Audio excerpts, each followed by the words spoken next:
Hello and welcome to French Metal Time. The style today is actually kind of a post-black because this really doesn't fall to normal category of black metal, but still has quite a few elements or layers from black metal.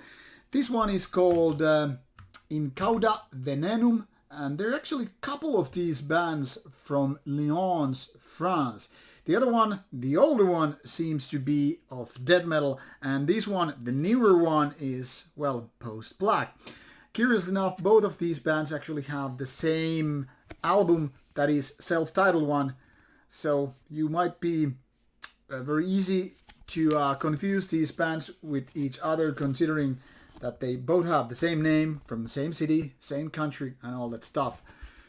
Curious enough, the other band is only out with that one album, while this one is now out with this second album named as G.O.H.E. G.O.H.E.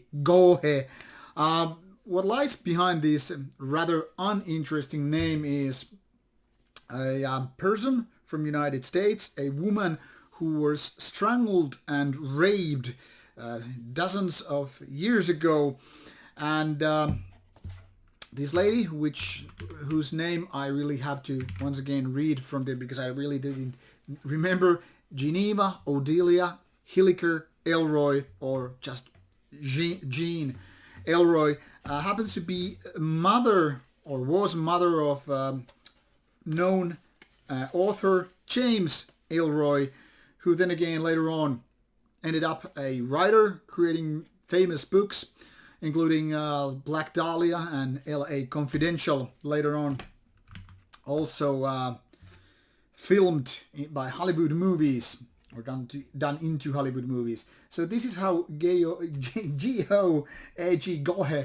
looks like. Rather interesting concept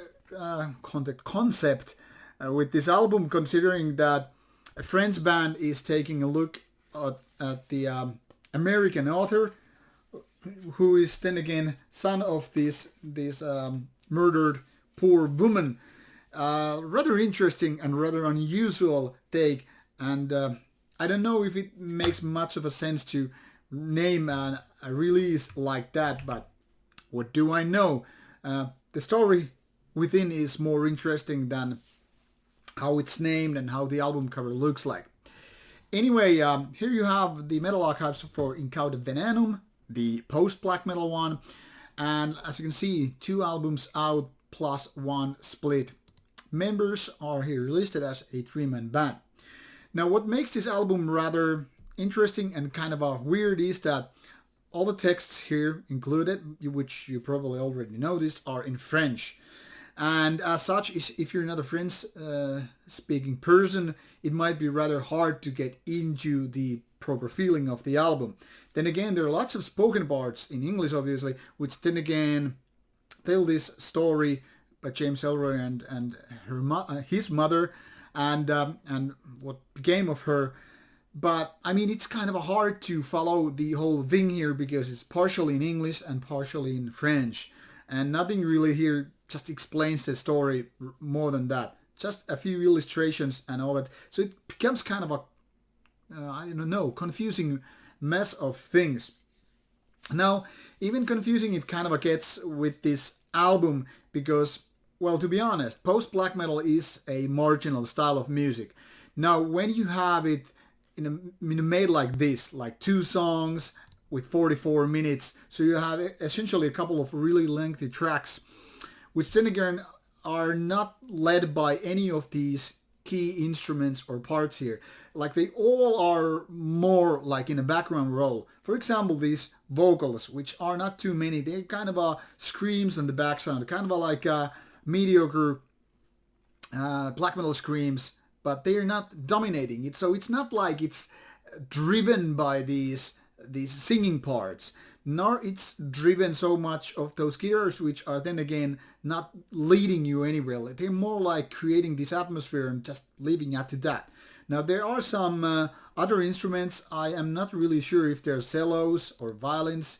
Here it doesn't say more than guitars, bass, vocals, drums, cello. Well, cello it's mentioned, which it sounds like that. But even they are not that much present. I mean, sometimes when I was listening to this album, I tried to figure whether this is more going with the cello or more with the guitars, but really I don't have the feeling that it's like none of that it's doing it.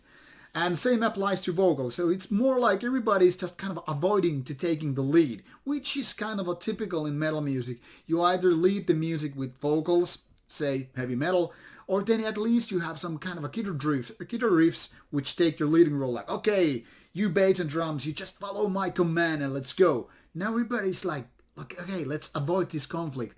And as a result, it becomes like this almost like instrumental thing where nothing really happens too much. And that combined with this lengthy songwriting, it becomes kind of a burdensome to listen to. It makes me feel like it's bound that something is soon going to happen, and then the album is finished. There are no real chorus parts, there are no really cool riffs which like, hey, I want to go with these. Some of the melodies are rather okay, some cello parts pretty cool, but nothing really drives this as if it was going forward. So it's more like stagnant album where nothing really happens, and I'm like kind of frustrated, which you can probably hear from my tone. So I'm constantly hoping something would really happen and take this one to the next level, but it doesn't happen.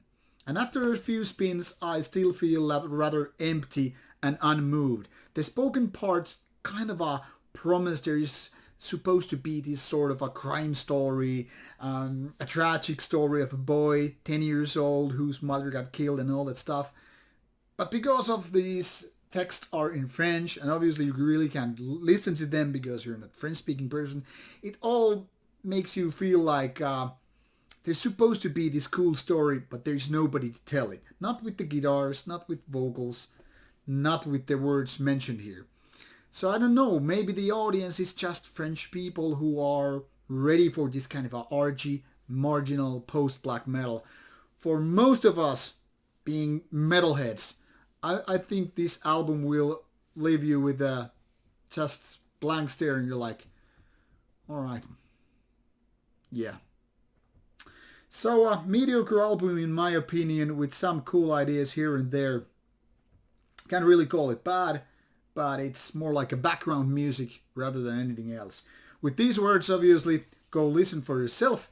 This is out on October 9th, me being filming this on October 6th. So even if all the tracks are not available right now, they should be by the time this one gets out.